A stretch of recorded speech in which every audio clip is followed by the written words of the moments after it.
Coming up on this week's edition of the Pick Six with Jacob Westendorf and Brendan Dworzinski, we are recapping preseason week 2, another big week in a myriad of ways for Jordan Love. Looking ahead to the Seahawks game, getting to some other big storylines from the preseason. It is week 3 of the 2023 edition of the Pick Six. Let's go.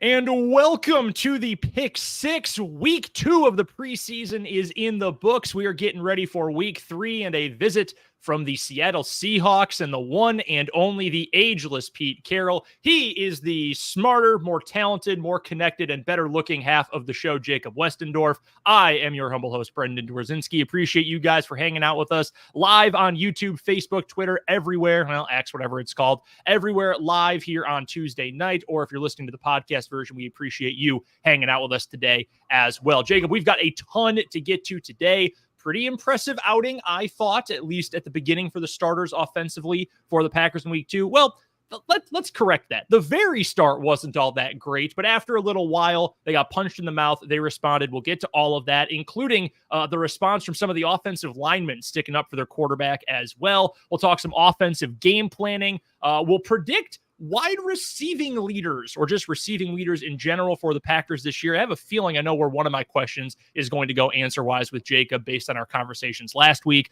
Whole lot more to get to. Of course, if you are watching live on YouTube, Facebook, etc., let us know what you're thinking. Let us know your thoughts. We'd love to get you involved in the show as well.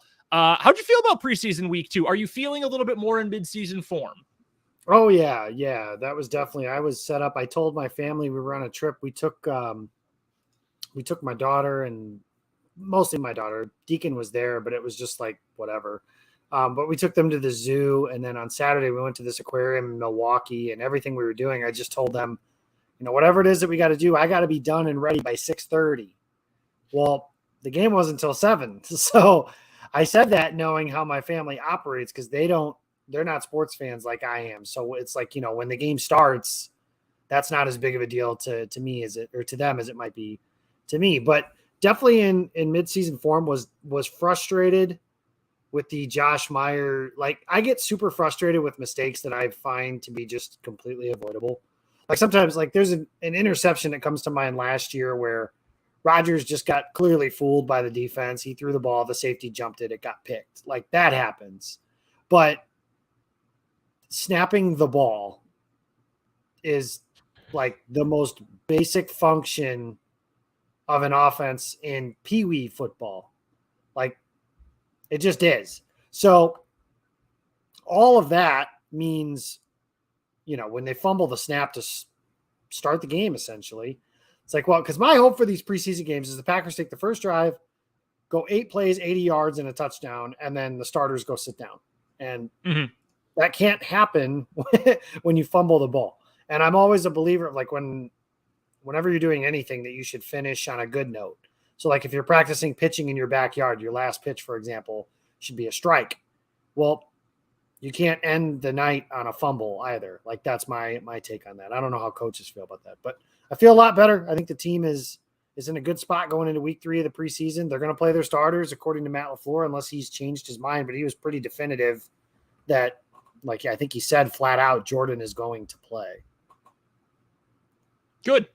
I need to see more of him because I'm starved for football, and I just want as much hype and reason for optimism as possible. So usually I am in the camp that there's no point in playing your starters in the preseason. I think this team definitely needs to play their starters a bit in the preseason to get some of those live reps. So looking forward to that. Again, we'll break down the entirety of every storyline going into week 3 of the preseason against the Seahawks coming up in a little bit. We'll talk about Love specifically here in a little bit. But as has become tradition here on the show, we've got to get to our extra point, which very fittingly, and like every football game, comes first before we get to the pick six. Our icebreaker for the week. Jacob came up with this one. He's been killing it with the topics. Your first Lambeau Field experience. How fitting as we get closer and closer to the start of the year. Jacob, what was yours? I grew up in a family full of Bears fans, so I did not get mine until I had my own money to make my way to get there. Oh, no kidding. I didn't know that. But my first Lambeau experience was when I was 12. And this question was inspired because my daughter's first Lambeau experience will be this Saturday. We'll be at the game for Seattle, and I'm bringing my nephew too. So a couple of kids in the family getting their first experience at Lambeau. So I'm looking forward to that. That'll be a lot of fun. So that's what inspired this question.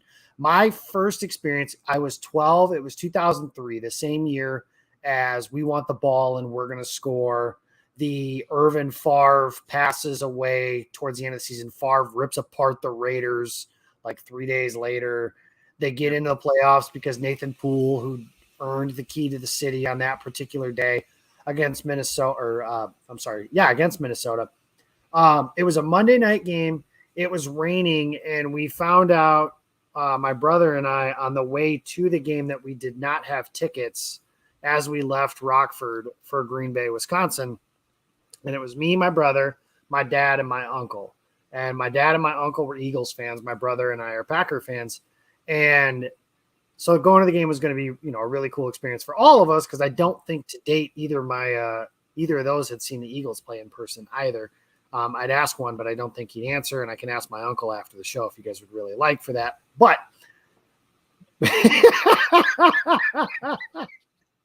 sorry, Brendan. Oh, sorry, Brendan. I just watched your face as you understood the joke. It took a minute to process, but eventually I got that one. Yeah.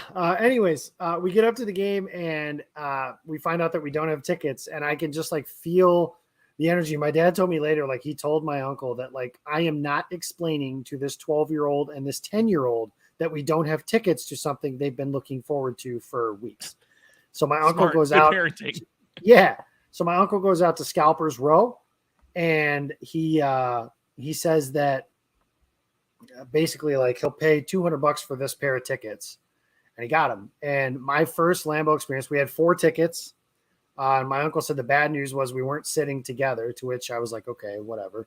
Well, the first set of tickets was in the 5th row of the south end zone. And the second set of tickets was on the 30-yard line on the Packer sideline in the 1st row. The unfortunate part was I was sitting in the south end zone as Todd Pinkston caught a game-winning touchdown for the Philadelphia Eagles to win that game 17-14. It was a fun night, though. I definitely remember it was rainy. It was rain-soaked and nasty. And we would get another shot that year to play the Eagles in a game that is now commonly known as Freddie Mitchell's finest hour, 4th and 26. Not a good year to be a Packer fan living in the house with the Eagles. But, yeah, that was my first Lambeau experience, and I have others of when I first bought my own or whatever. But, yeah, that's one I'll definitely never forget. Brendan, what was yours? So I was in college. I was a freshman at KU, 2013. That was famously the year where Shea McClellan tried to break Aaron Rodgers, and he was out the first time that he broke his collarbone. And I had been wanting to go for forever. One of my best friends back home is a Packers fan too. And we're like, hey, look, we're going to go. We're going to make this happen. And even if Rodgers isn't playing, we're going to go. We went right before Christmas. I think it was either the 22nd or the 23rd of December, Pittsburgh. Week 16. They were playing Pittsburgh. And I thought, okay, cool. We're cool with Pittsburgh in my family's house. I've always, respected them as an organization at the time. That's cool. Not a big Ben fan, but that's neither here nor there. 2 franchises with a lot of respect for each other, and I'm going to go to Lambeau Field, and it's going to be awesome. And I got the full experience because it was cold as hell. It was extremely cold. I wore gym shoes because I'm a moron, and it had snowed the night before, so there was snow all over, and my feet were freezing. I can't remember how cold it was at kickoff. It was maybe not in the single digits, but almost. It was, everything that you can expect when you go to Lambeau Field in late December. They lost. That was Flynn's sanity at the time. I remember Jarrett Boykin had a great catch in what would have been I was in one of the end zones. It was the left corner of the end zone. Great touchdown catch early in the game from Flynn. Disastrous clock management by the backup quarterback at the end of the game may have cost them a chance to win that one. And then I shit you not, and you are going to love this story. Do you know who played on Sunday Night Football that same night, Week 16 of 2013? Yes, I do, because we needed the Eagles to win the game. So it was the Eagles and the Bears, and the Eagles won by 80 points. I could not believe we had to drive back to west suburban Chicago that night, and we're walking to the car. I can't feel anything. That poor diabetic circulation, really killer that day.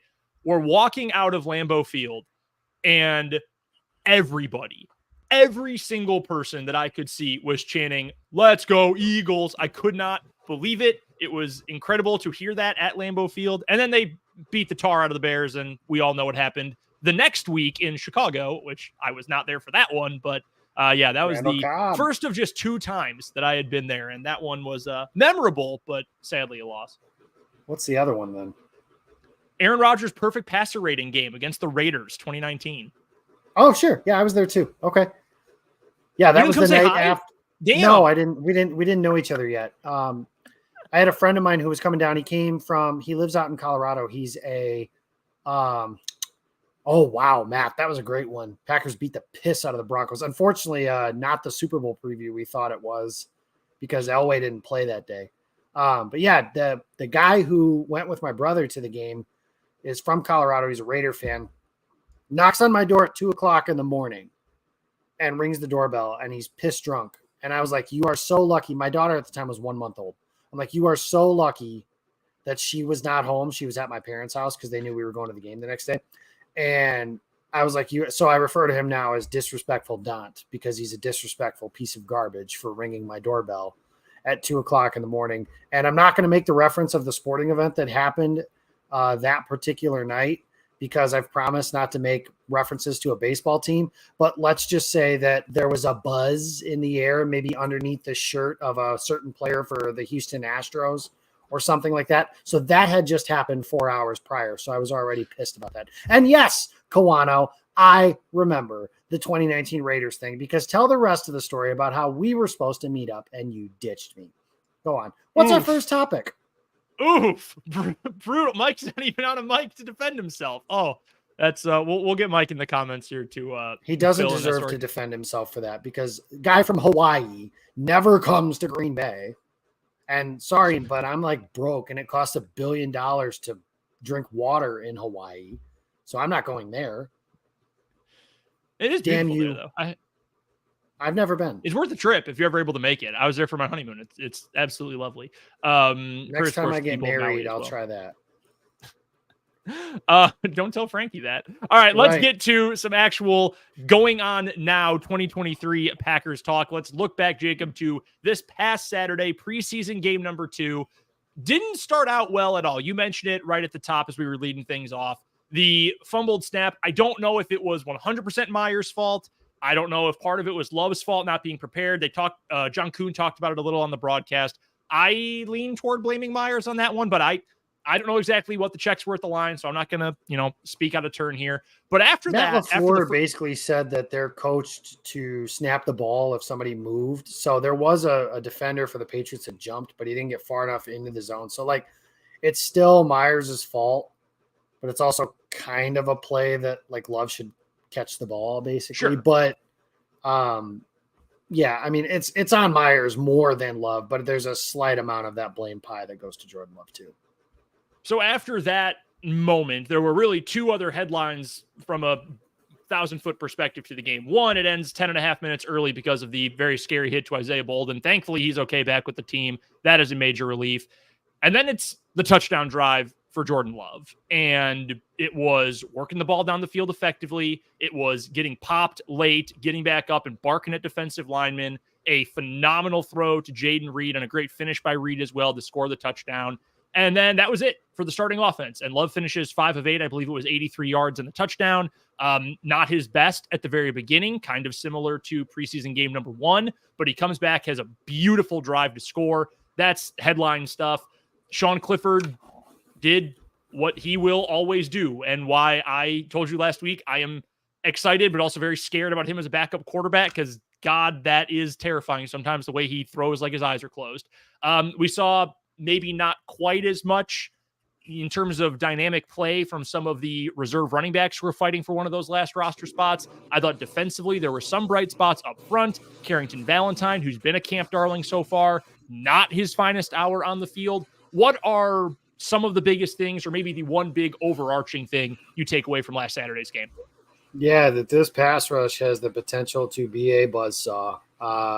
They have gotten basically 0 snaps in preseason games from their best player, Rashawn Gary, their next best player, Kenny Clark, and one of their best players, Preston Smith. Preston's played, but like they're basically saying, hey, you're out there to say that you were out there and just don't get hurt in the 3 snaps that you're out there. Okay, cool. Awesome. Moving on. Yep. Colby Wooden and Carl Brooks have been stars in preseason games, really, and kind of in camp too. They've certainly flashed some potential there. I want to see them against some better players. That's something I'm definitely looking for the first quarter of the season or so, is trying to figure that out.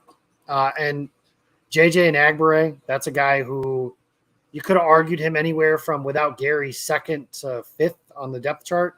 And he absolutely wrecked this game for the Patriots. Like, I'm almost bummed that it was a preseason game, just because I would want to see, like, I mean, we've seen pass rushers get on heaters like that. I remember like Zadarius Smith's performance against Minnesota in that 2019 game, or Reggie White against the Patriots in the Super Bowl. And not to like invoke those 2 names specific, or Clay Matthews, or, just not that Enigbare is going to have plays like that, but just to see how would his night have gone, because he played for 10 minutes total and had 2 sacks, a forced fumble, and a fumble recovery. Like, he was absolutely phenomenal. And again, this is a team that you're talking about as far as pass rushers they've played early on. And they've gotten, from a pass rush productivity standpoint, not much out of their best guys. Like I just mentioned, their 2 starters, and their first round pick, I mean, doesn't have a sack yet. He has 1 pressure. Like, you can tell he's getting better, but it's not like this dynamic thing. It's their backups that are doing these big things. Devontae Wyatt hasn't played that well in the preseason. I just think that there's so much that can happen with this pass rush, that it could be so big and so deep for this team, that it's something they haven't had. Like, how many times did we go into years and years past where it's like, man, if Clay gets hurt, we're screwed. Or if Zadarius goes down, we're in trouble. Like, or one of the Smith brothers goes down, we're in trouble. Like, there's so many years where it's just like, if one guy gets hurt. Now, I'm not saying I want a guy to get hurt, but like, if one does, then I feel good about 6 outside linebackers on this roster. I feel good pass rush wise about 3 or 4 defensive linemen, 5 if you include Slayton. Like, there's just so many guys that can get after the quarterback, and the best defensive lines, best defensive fronts are the ones that come at you in waves. My gaming guy isn't in here for me to talk about the Eagles, but like, their rush last year, they did literal line changes. Like, they could just move in and rotate guys. And, I joked last year, they had 2 literal starting units of pass rushers. Now, that's an embarrassment of riches. Can you realistically build a team like that year in and year out? No. But long gone are the days of Jonathan Garvin and Ladarius Hamilton, and no disrespect to those kinds of guys, but long gone are the days of those guys basically wasting reps. I think this pass rush, I am so excited for it. Early in the season, if they could stop the run at all, 3rd and long, like, prayers to your quarterback, unless he's, Justin Fields that can break the pocket, because he's going to have to run for his life. I think for me, it ties back to what we talked about last week, where I was really hammering home that, hey, look, this roster doesn't have cannon fodder right now. And on paper and based on preseason and camp, we might get to the regular season and realize, damn, some of these dudes can't play. When the lights are actually at their brightest, some of these guys can't play. That's sort of the nature of the first couple weeks of the season. You get the camp hype, and then, hey, let's find out if these guys are actually good, and sometimes they're not. By the way, Iowa Joe, great call out. Tipa Nalii as well. Not maybe one of the most memorable Green Bay Packers of all time, but I love the call out. But you look at your edge group, your true edge group, and you look at the defensive line group as well.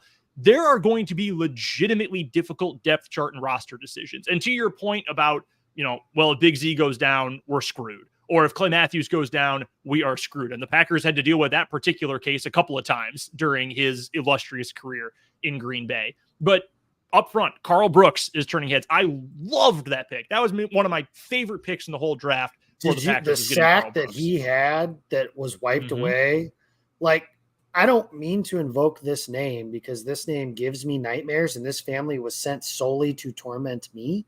But that hand swipe looked like a Bosa brother. Like, that is a compliment to the highest degree that I could possibly give because the Bosas are two of the 10 best pass rushers in football. Nick might be the best one. Like, they're both sofa king good. And that is what Carl Brooks looked like. Now, granted, well, at the point he was playing against the Patriots starting offensive line too, so it's not like he's playing bums. It's not like he's playing me. So, I mean, again, I don't know how these rookies are going to hold up against the run, but if they can get a chance to rush the passer, I think they're going to be able to do that. And I'm, again, just so excited for, like, basically any defensive lineman not named Ford or Slayton, I think can rush the quarterback and win a one-on-one. And that's no disrespect to TJ Slayton. It's just, that's not really what he was drafted to do. So sure, I'm just tickled pink because I love pass rushers. And like, I know the Packers just took one in the first round. I would take another one next year. Like, that's just how I'm wired. I draft a pass rusher the first round every year if I could, if I was a general manager. That's just how I'm wired. But no, I agree with you. And to me, it's sort of like in college football recruiting, and some NFL teams view it this way too. Now it's changed a little bit over time, but there are some general managers who will say, and this was Green Bay at one point, take a quarterback every year. You take one even if it's a late round pick, you take one every year. College football, take one every single class, at least one every single class. Make sure you have one there. Pass rushers, I'm right there with you.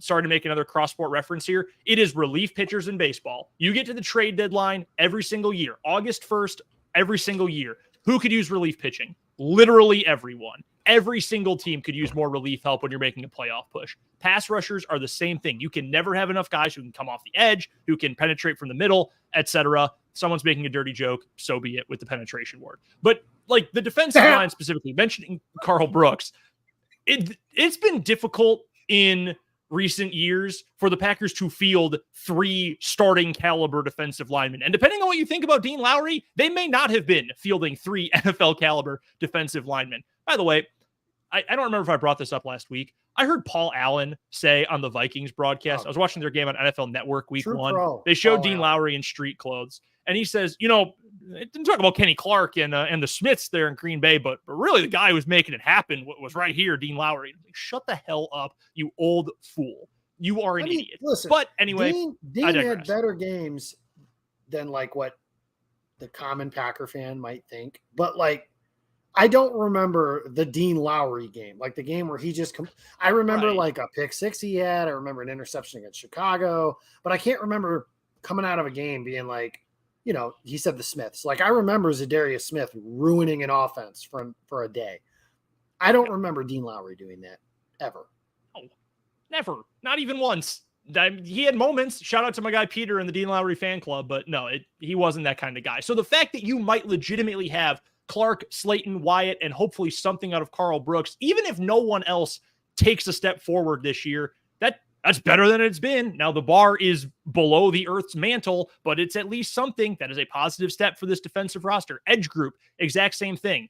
Preston Smith, we know what he is. Rashawn Gary did 11 on 11 today. Hopefully he is going to be good to go week 1. But behind that, Lucas Van Ness, he's kind of on the Gary plan. I think it was actually Kawano who used that exact phrase on Twitter the other day, on the Gary plan. But I think a lot of us had a very similar style of thought when he ended up getting drafted.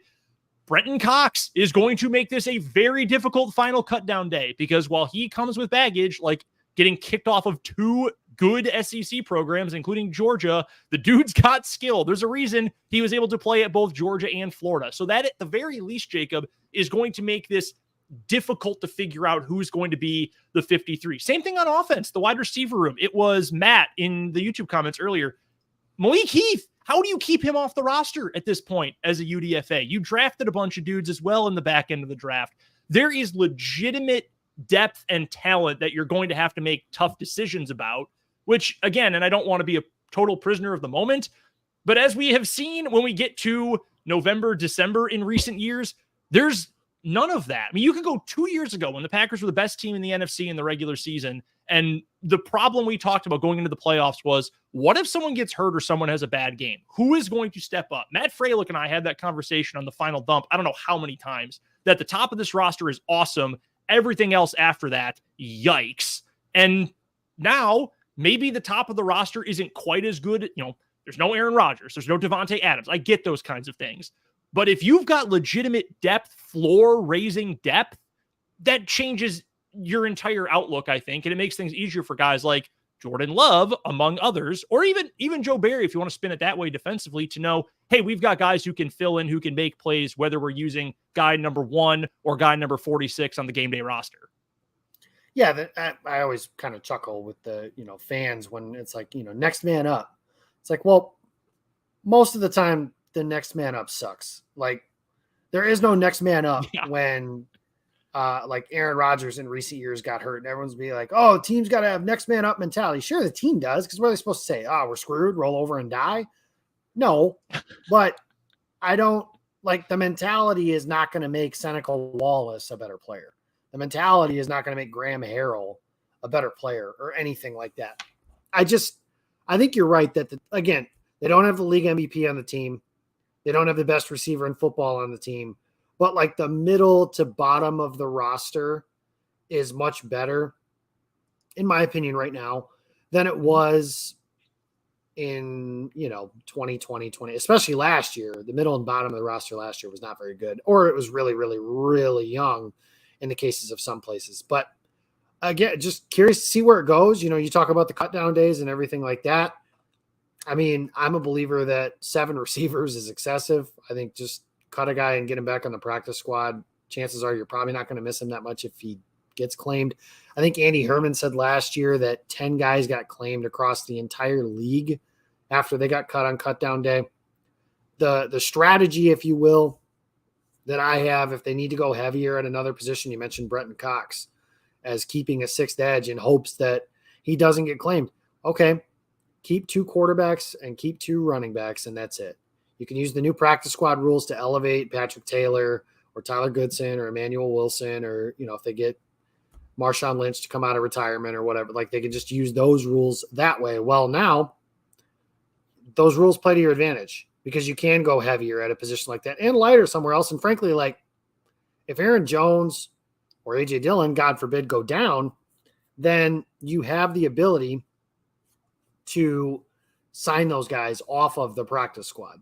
And then you kind of work that way. And then when one of them's back or whatever, you just cut that guy. And if you can re-sign him to the practice squad, cool. If you can't, then we're talking about on the margins type stuff here. There's a million Patrick Taylors and Emmanuel Wilsons and players like that. But if there is a player, in my opinion, at risk of getting claimed, I think there's 2.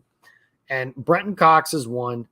And that's because of the stuff you mentioned. And trust me, it is hard to get kicked off of Georgia's football team when you are good at the footballing. Like, what makes you say that, Jacob?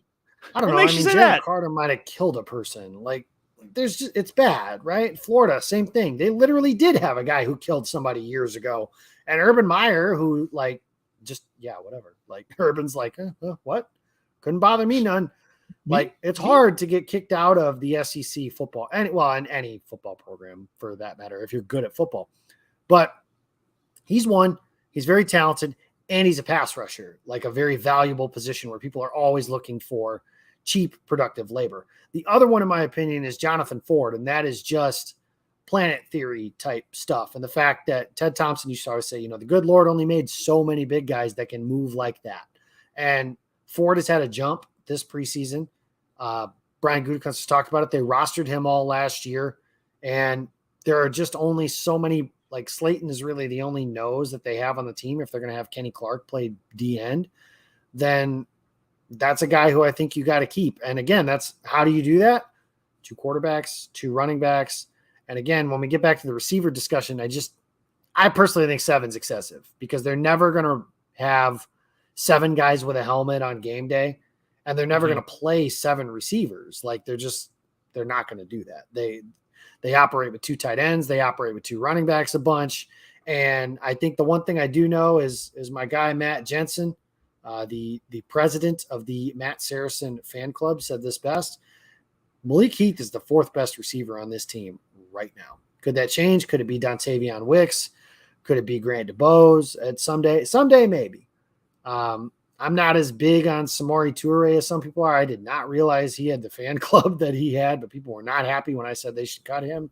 But to me, at the bottom of the roster like that, that's when you're taking chances on guys that can be more than just a guy at certain positions, right? Like, Iowa Joe, Patrick Taylor's just a guy. Yeah, he is. But you know what? For third running back, might be the only thing I want is just a guy for something like that. No, I think that makes sense.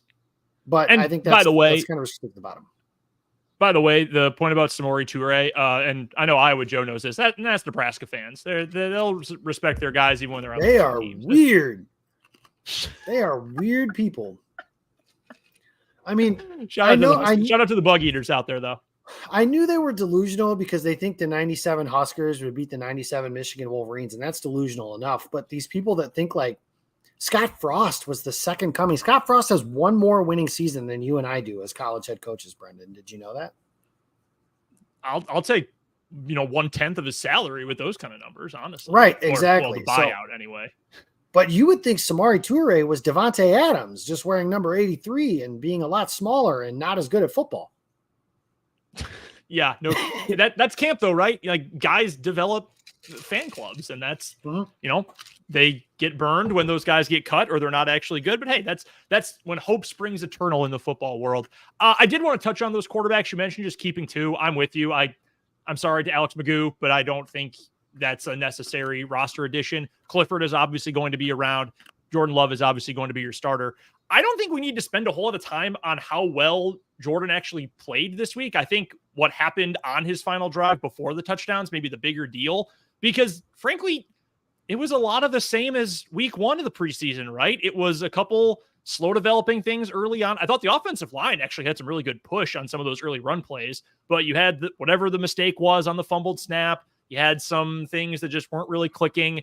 And then the final drive, he was in the game. He looked awesome. And they just tore through the opposing defense. That touchdown pass to Reed was sick. That was an awesome play. That was one of the best plays I've seen from Jordan Love, preseason or not. But kind of like last week, Jacob, I don't really feel any different. Like, we got almost the exact same performance, maybe a tad better this week. So if nothing changed for me after week one, nothing's going to change after week two when we essentially saw two cloned performances. Yeah, the only small caveat I'll throw in there is New England's defense is badass and coached by the greatest coach in the history of the modern NFL. And I say modern because Vince Lombardi existed. But I will say that, and that was a team that played their starters. So I think that matters. And I think that seeing him stack performances that, like you said, he cloned a performance. Well, he was solid back-to-back weeks. I've never seen Jordan Love play very well in back-to-back games like that. It hasn't happened. I think the biggest thing for optimism is he has not turned the ball over in a game yet. Knock on wood. But that was a big issue coming into this season. I think he had played 5 games of extended, not including the Eagle game last year, 5 games of extended opportunity between the preseason and the regular season. And he had turned the ball over at least once in every single one of them. He threw 3 picks in a preseason game last year. They are turning the ball over, and he's going to turn the ball over more than Rodgers. I know that. Every quarterback in the history of the world has done that. But it's been nice to see that he hasn't turned the ball over. They get the ball in the hands of their playmakers. If I have one beef, I guess it's that Christian Watson hasn't made a play in a game yet. But big deal. That's a minor. That's a really minor thing for that. So I want to see all that. I want to see what they do when everything's put together. I was very happy with the way he was protected by his offensive line, and not just on the fight. I just mean in general. I think the line has been incredible. The Packers have 4 or 5 guys that are functional offensive tackles in the NFL, and some teams don't even roster 2. Brian Gutekunst, for some of his faults, and there are some, deserves a ton of credit for the way he's built this offensive line, because every year when you sit back and roll your eyes on day 3 that, oh my God, he took 3 offensive linemen. It's well, this is why. Rasheed Walker is starting at left tackle, and he looks like he may have surpassed Yosh Nijman as the team's primary swing tackle. That's a big deal for him. But as far as Jordan Love goes, again, like I think I said last week, I feel pretty safe in saying this is not going to be one of the worst teams in the NFL. He's not going to be Josh Rosen bad, or name whoever your favorite shitty quarterback is. Like, that's not going to happen. Spurgeon win. But sure, Billy love Volek. it. Former Cleveland Brown, great. Former Tennessee Titan, great. Billy Volek won a playoff game for the San Diego Chargers. He had a quarterback sneak against the Indianapolis Colts, and they won that one. So there you go, Billy Volek. But whoever, name your guy, doesn't matter. He's not going to be that guy. Is he going to be, Mahomes, Allen, Burrow, Hurts, great player? No. Somebody needs, how? Granted, I've got criticisms about Brian Gutekunst, but ruin the team? I don't think that's true. But whatever. I don't know what he's done since 2020. Built the best roster in the NFL twice. It's not his fault Bakhtiari got hurt. Okay, whatever. That's a troll. I'm moving on. Anyways, I think Jordan Love is in a good spot.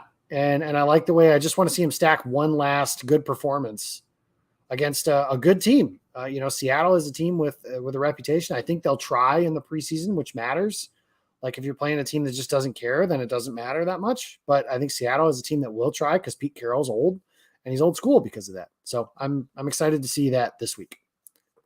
Cleo Lemon also in that group, by the way. Yeah, and I think the protection was generally encouraging. I think it's extremely encouraging that you have this many guys who can play this many roles. And if Nijman's your swing tackle, fine. We've seen that can work in the past. If it's Rashid Walker and he's better than Josh Nijman, well, awesome, because that's then better than we've seen in the past. Right. Bach is going to be, I imagine, week to week, day to day, probably like he was all last season. But I will take 12 games of David Bakhtiari over almost any other tackle in the league. He's that good when he's in there. I'm fine living with that. And if you've got a Walker or a Nijman to back him up, awesome. Tom looks like he's the real deal at right tackle. I know I was a little more bullish on him entering this year than you were, but if he's the best player there, awesome, great spot. I don't know what's going to happen at center. Not so sure there. Right tackle, that's going to be Runyon, Big E, obviously, right guard. Left guard going to be Big E. It's going to be a good line regardless. I think it's got legitimately, consistent top 10 of the league kind of potential with that group out there. And I hope that everyone stays healthy and everyone can stay out there. But like I mentioned, the biggest deal to me, and this sort of ties into something we talked about last week too, with the vibe with this team is good. The positivity amongst each other, the positivity toward their young quarterback who has been around and has, I'll be blunt, been through some shit already, even though he's barely been on the field. They stick up for him. And between all the fights at practice last week with the Patriots, then Love getting a late hit or getting hit late, getting up, he was barking at, I can't remember his name. I apologize. 96 for the Patriots, whoever hit him late. He had 2 penalties in that game, in fact. And then the offensive line coming over, sticking up for him. That means something. And that's not to say that these guys wouldn't have backed up Aaron Rodgers. We saw plenty of times in his career. Yes, they did do just that. But we've also seen, you want to go cross sport here? Remember when Jose Ramirez knocked Tim Anderson flat on his ass a couple of weeks ago? One guy came to support Tim Anderson on a roster of 25 other people. One dude came to check on him. That was his pitcher, Michael Kopech. Nobody else worried about that. So you can end up in a situation like that where, hey, we really don't give a shit. Okay, you're talking to the preseason, whoever. No, watching the offensive line stick up for him was cool. That was kind of a run through a brick wall moment. And to be honest with you, so was Love clapping back and chirping back, because that was pretty sick. I got jazzed up by that. I'm not going to lie. Yeah, I thought it was awesome. I think that was the biggest, and I wrote about it this week. It said you might have it might feel like a throwaway moment in a preseason game, but I don't think it is. I've said this before, I promise you, there are players in that locker room right now, and not just David Bakhtiari, that in March thought, bring Aaron back. Rodgers is our best chance to win a championship. It's not just his best friend and not just those guys. There are players that think that. But to a man, and this includes David Bakhtiari, save for one weird interview in the offseason, which I give him the benefit of the doubt from the standpoint of he's friends with Rodgers, so he probably feels a certain type of way to where he works for this team and his teammates with these guys, but I'm also best friends with this dude. And he always says he had a big impact on his life, blah, blah, blah. But to a man, Rashawn Gary, Aaron Jones, Kenny Clark, Rasul Douglas, I'm sure Dre Campbell. I'm sure I'm missing some guys in there, but they've all said, we want this dude. He's our guy. That's our guy. And then when he hits the deck like that, Aaron Rodgers had Josh Sitton and TJ Lang and Bakhtiari and some of these guys as enforcers. Like, hey, we got you back. Like, there's an old scene from Keanu Reeves' greatest movie, in my opinion, is The Replacements with Shane Falco. And it's Andre and Jamal Jackson. And when Eddie Martell and all those dudes flip his truck over or whatever, these dudes come up and say, flip the truck back over. And they say, we're the guards and we protect our quarterback. And that's kind of what the mentality is. Now, Jamal Jackson shoots the window of Eddie Martell's windshield, but maybe they don't need to do that. But fighting with him on the field, yeah, I'm with that. And you saw like LaFleur. To me, Matt LaFleur sounds, I don't want to use the word rejuvenated because I just think there's so many things that come across as like, oh my God, Aaron Rodgers just held this team as prisoner the last few years. But I do think there is kind of like this sigh of just a new start. I don't want to call it sigh of relief because again, relief makes it sound like they didn't want him there. They did. But when you don't, like, there's tension. There was for 3 years. The guy publicly feuded with the organization and said he wanted every player in that room's boss. They wanted him fired. Like Rodgers said he wanted him fired. They know that. That causes tension. But Matt LaFleur sounds rejuvenated, and he sounds like a guy who, after that, they were like, do you want to see that? And he was basically like, he didn't even let the reporter finish the question. He was like, heck yeah, I want to see stuff like that.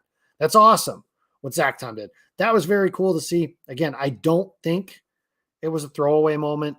I think it was a big deal and proof like, again, maybe they'll suck. Maybe Jordan Love stinks. But they're behind him. And if they stink this year, it won't be because of the divided locker room, which I think to date right now is Matt LaFleur's biggest challenge as a head coach, is to keep this locker room that is relatively young, but still has some vets, Jair, Kenny, Preston, Bakhtiari, et cetera, all together and bought into new starting quarterback. We were Super Bowl contenders, Super Bowl favorites for the last few years. Now we're not. Kind of move on to getting everybody together back on the same page and saying like, one small transition year, the inventor of the Oreo. Congratulations. Welcome to the show, Mark.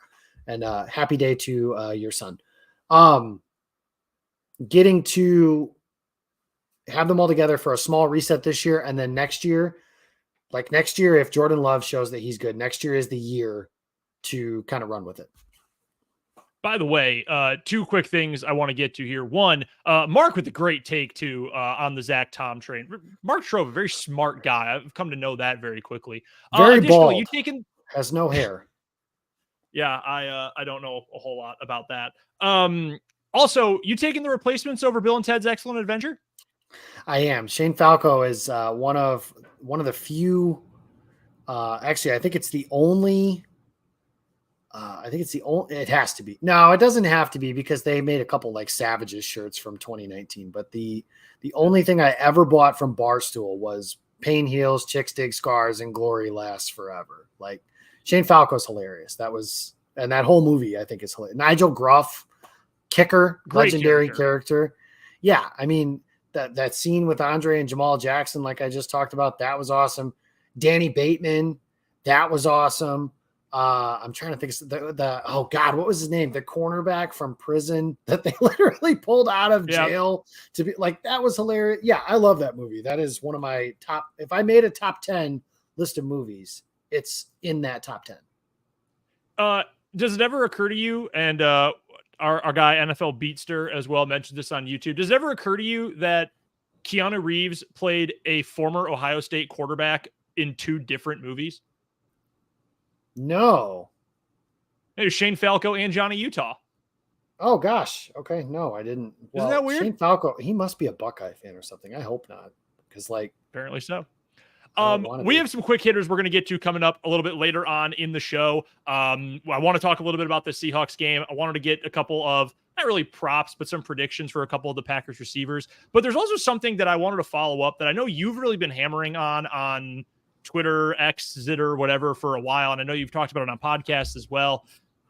There is a belief among a lot of Packers fans, and I have at times been, Mr. Run the ball guy at the TV too. So I'm not trying to just blame other people for this opinion, but it seems that it is very common, and this is a national thing too, that the Packers need to like hand the ball off to Aaron Jones 75% of the time and another 15% of the time to AJ Dillon, and then maybe throw the ball 10% of the time, and it all has to be play action. And I'm kind of going overkill with this to make a point, but also that's sort of how it feels in the online community sometimes, that this needs to be a run-oriented team. I hate to use cliches and I hate to use coach speak here, but we've heard this before, and it was said, and I can't remember which of the coaches it was, but Jordan Rodriguez of The Athletic and the Playmaker series for the Athletics football show, which, by the way, was absolutely phenomenal. Talks about Shanahan, LaFleur, McDaniel, McVay, all these guys who come from that Mike Shanahan tree and how they have found so much success in all this. And whichever coach it was talking about marrying the run and the pass. Mm-hmm. And it's not run to set up a pass. It is, well, sometimes you pass to set up the run. Sometimes you run to set up the pass. Sometimes it's about matchups. Sometimes it's about certain personnel you see on the other side. Sometimes it's not just Aaron Jones is on a heater handed off to him when there's 9 dudes in the box on the other side. That doesn't always work, even though sometimes that gets yelled at us for whatever reason. You said today on Twitter on Tuesday that, hey, this cannot be a run-first team. It was in reaction to one of Love's good plays at practice on Tuesday. And I'm in agreement with you because, A, that doesn't like really work all that often unless you have greatness everywhere else, kind of like Philly a little bit last year. But even Philadelphia had a really damn good passing game. They just never did in the second half because they were up all the time. They threw the ball statistically the most in the first half and the least in the second half because they scored a boatload of points in the first half and could just pound you into submission in the second half. And if you're trying to figure out, hey, is this guy going to be a long-term option at quarterback? One, your best option to win with him is going to be throwing the ball. It doesn't have to be a shot play on every 3rd and 1, 4th and 1, but it needs to be trying to move the ball vertically. And also, just from an evaluation standpoint, what do you learn about Jordan Love if you're running the ball 65% of the time? Serious, like that's a serious question. What are you actually learning about what he can be as an NFL player if you do that? I don't think it's enough to prove that he's your long-term guy. I'm hopeful he's your long-term guy. So as much as I want Aaron Jones to be at least a little bit more involved in the offense one way or the other, it can't also just be we are the Green Bay Aaron Joneses and that's the entire team. Because if that happens, this team is going to peak out at about 6 wins. Yeah, and every 3rd and 1 does not need to be a straight dive play to AJ Dillon. And the internet seems to think that 3rd and 1 passes are only supposed to go 2 yards. And I think that, I mean, like last year, the example I always give, Brendan, and I'll ask you, it's 4th and 1, you're playing Miami on Christmas Day. You run a play action pass and you have Christian Watson schemed up against their 4th cornerback going 25 yards down the field. Is that not exactly what you want when you draw that play up? Of course it is. Yeah. Rodgers, the problem, of course, was he didn't hit him. So I think he overthrew, underthrew, whatever. He didn't hit the play, so the play didn't work. So it's like, oh, Aaron's throwing the ball 1,000,000 yards down the field. It's like, well, that's exactly what was supposed to happen. And like, that's exactly how I want that to happen. So my strategy, like you said, what can you learn about Jordan Love? To use a quote from the another American cinematic classic, Major Payne, stop babying him. Like, you can't baby the quarterback and learn. Like, again, like you said, if they let him Jimmy Garoppolo this thing and just hand the ball off 35 times a game and throw 5 passes and just never expose him to anything, you're not going to learn anything about him in a year where you need to know, because they're not going into next year in a situation, most likely, where he's a lame duck quarterback. They'll give him, that's why they gave him the extension they did this year. They didn't want him to be a lame duck quarterback. They wanted some proof of commitment that way. So the Packers last year threw the ball the 18th most times in the, not like total attempts, but percentage wise. Passing plays on 18% of the time. That includes alleged audibles, passing out of run pass options, like all this stuff that was big and evil about Aaron Rodgers and ruining Matt LaFleur in this running game.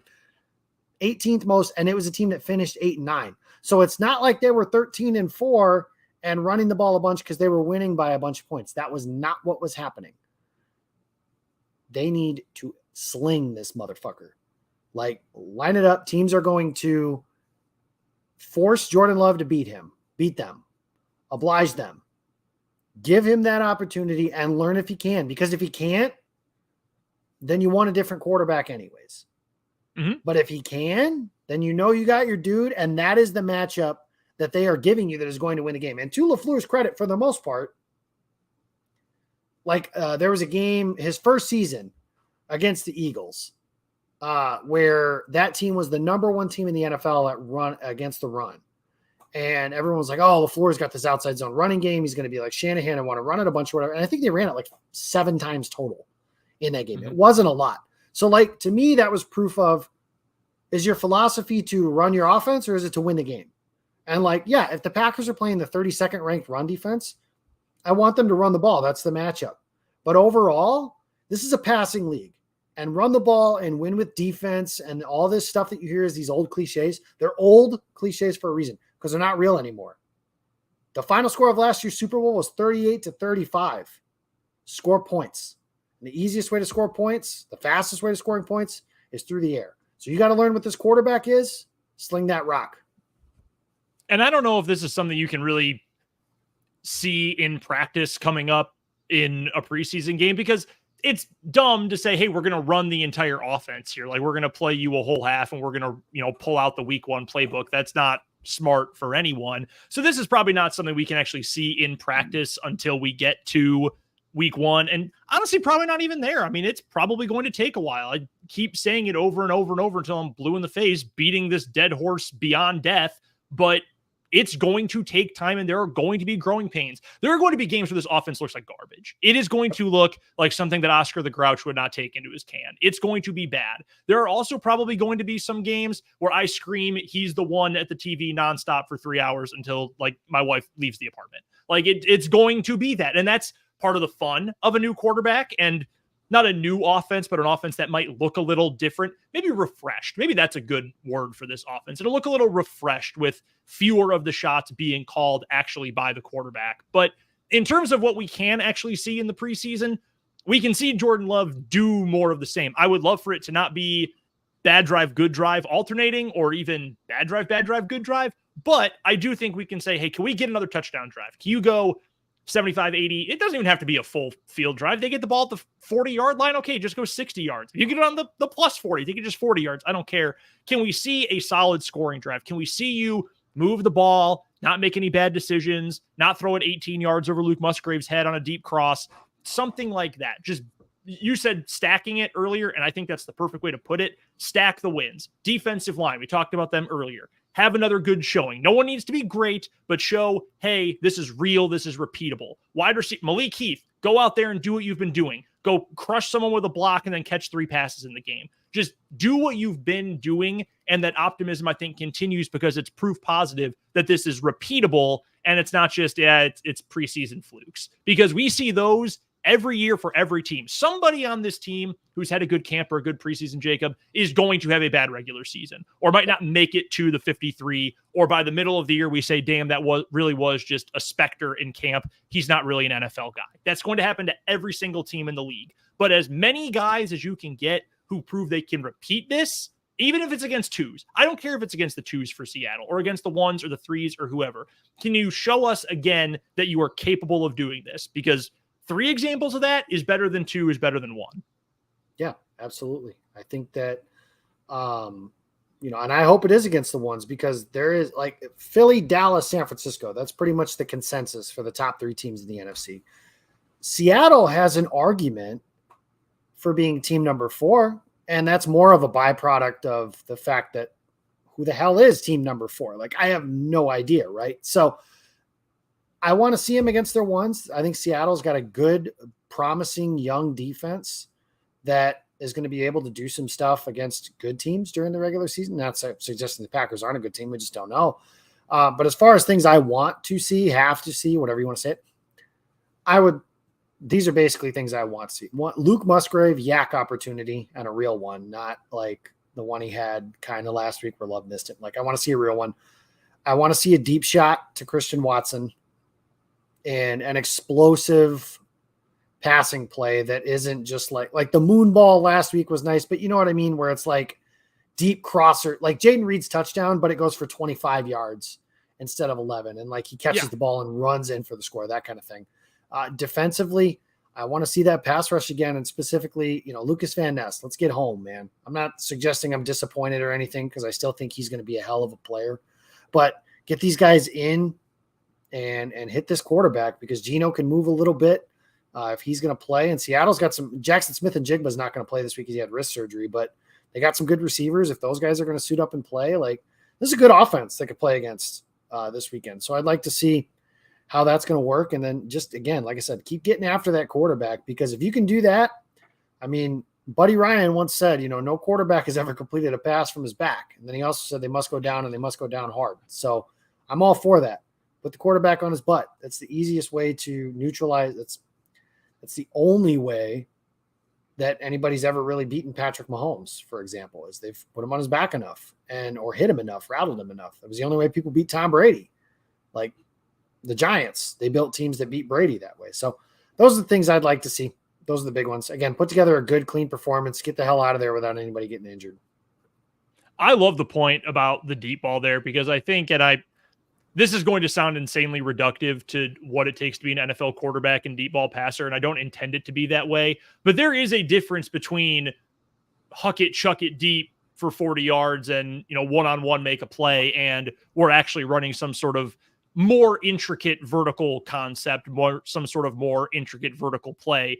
We talk about the illusion of complexity a lot with this offense and offenses from this tree. I don't need illusions. I don't need Penn and Teller. I just need something that is obviously a little bit more complex than just, F it, Romeo down there somewhere. We just a little bit more than that. And that's not just what that play was. Again, I understand that there's more that goes into it. There's more intricacies than that. But my point remains that seeing a little bit more of an advanced, overdeveloped kind of deep passing game, just a little bit of it, just one play. And I'll say, okay, I'm in. I am bought in. I have a very low standard for acceptance in my life, Jacob. I need one example that you care about me and I will be yours forever. I need one example that there is more to this vertical passing game, and I'll probably get Jordan Love's face tattooed on my back. That's all I need from this game. And if we get that, we're feeling pretty good. That's a lot. That's heavy. I don't know if that's a good idea, but what's the line from the movie The Internship by Owen Wilson? That's a really odd thing to get tattooed on your back, but in the Owen Wilson voice, so it sounds funnier. Yeah. It wouldn't be the weirdest thing I had tattooed on my torso, so it'd be fine. Let's get to a couple of quick predictions here before we wrap up the show. These aren't official Vegas props this week. Last week we did the NFC North win total predictions. But I just wanted to leave this a little bit more open-ended when talking about this receiver group. We talked about the depth of it. Malik Heath obviously having a good camp. We're all in on Christian Watson. Hashtag dongs out for Dobbs. I like this receiver room a lot, and that includes That's the not tight a end. thing. Shout out to Todd. Did you just make it? Go ask our pal Todd Varney. It is absolutely a thing. Just because Todd says it's a thing doesn't make it a thing. Matt Freilich and I brought it up first, and then it became a thing. It might be a thing to 3 people, but I swear to you, it is a thing, but it is not a thing you can do in mixed company. So with this receiver room, then, I will ask you from 2 perspectives. Who do you think is going to lead the Packers this year in receptions, and who's going to lead this team in receiving yards? That could be the same, because I have a hunch I know who you're going to go with in terms of receptions, but I think depending on the different usages of these guys, receivers, tight ends, slot, boundary, whatever, you could easily come up with 2 different answers here. I still think the answer for both is Christian Watson. And I know the way that camp has played out has led people to believe that Romeo Dobbs is the guy. And this isn't to suggest that Dobbs won't have a good year, because I do think that he will. But you saw at the end of last year, I think, how the Packers want to, Watson was the focal point of their passing game. And I still, we haven't seen it yet, but there's going to be big slot opportunities for Watson. So these deep crossers that are going to Musgrave and Jaden Reed, which those guys, I want them to get those too. But Watson is nasty, and I think he's going to hit enough big plays, but I think he's good enough and nuanced enough as a route runner now to still get that volume in the passing game. And realistically, I think Matt LaFleur is smart. So I think he's going to say, I want the ball in the hands of my most explosive playmaker the most. And that's nothing against Romeo Dobbs, but I think Ross Uglum, who always says things way more proper than they need to be, but he said, you cannot teach the gifts that our Lord and Savior gave Christian Watson. You can't. You cannot teach someone to be that big and that fast and that athletic and that quick. The biggest thing with Watson is just going to be consistency, but I do think they're going to build around him in this passing game. And, he's going to be the big play guy, but I also think that we almost have it in our head, like with the way this offense has gone, that Devontae was the do everything guy, right? Like when in doubt, it goes to Devontae. And then they had MVS for their bomber stuff. Well, that's not really how the offense, I think, is going to work anymore, to where we kind of do stuff like that. I think that they're going to get the ball to Watson. I think they're going to work the ball to Dobbs and Reed and Musgrave and wow, I just said that really weird. Musgrave. And I think they're just going to find ways to get Watson the ball the most. And when it's all said and done, he's the guy who leads the team in yards. Cause like you said, he's going to have the longest plays. I think that's the way you thought I was going to go with that. And then receptions, like I said, I think he's going to get plenty of targets too. I'm with you in terms of yardage, because I think those explosives are going to be there. And I know, as much as I think fairly rag on a lot of fantasy football Twitter guys, the guys who have FF at the end of their Twitter handle, there have been some examples, and I've seen pointed out during this offseason that, hey, just some proof positive. This is not just a fluke. Christian Watson's insane heater the back half of last year was not just a random rookie going off. No, this is repeatable. These were actually great plays. These were actually great games. Those explosives are going to be there. The opportunities are going to be there. And frankly, if they're not in the passing game, I trust that Matt LaFleur is going to figure out a way. If it's not working in the vertical passing game, I should say, they will find a way to get him the ball, because like Ross said, as you pointed out, you can't teach those gifts. Those are things that to tie back to what you said about the linemen earlier, not everybody's got those gifts. Not everybody can move like that.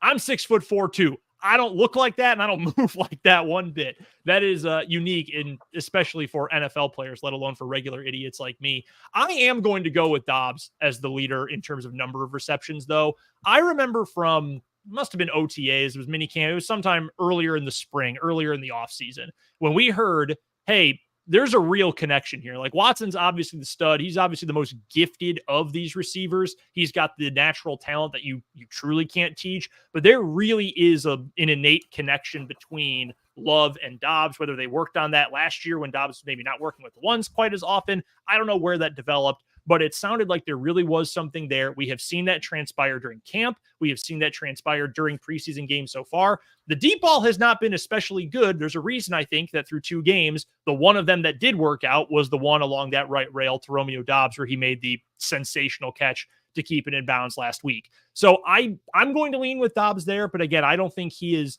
quite as much of an explosive threat as Christian Watson is. And to be frank, I hope that he's not, because if he is, that probably means something went horribly wrong with Christian Watson, less so that all of a sudden Romeo Dobbs became one of the most explosive players in the NFL.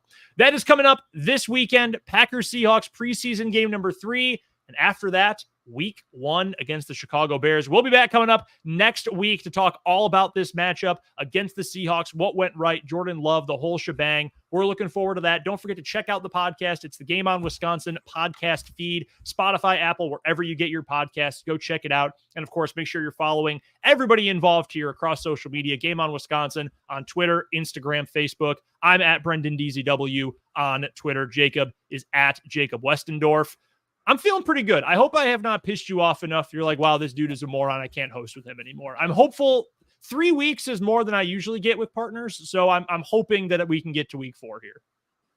It's the future, as some might say, is a beautiful mystery. So I guess we'll see what happens next week. That's a little bit more ominous than I was hoping for, but it's not a straight out rejection, so I can live with it. For Jacob Westendorf, I'm Brendan Dworzinski. This is the Pick 6 every Tuesday night live right here on Game On Wisconsin. We'll talk to you guys next week.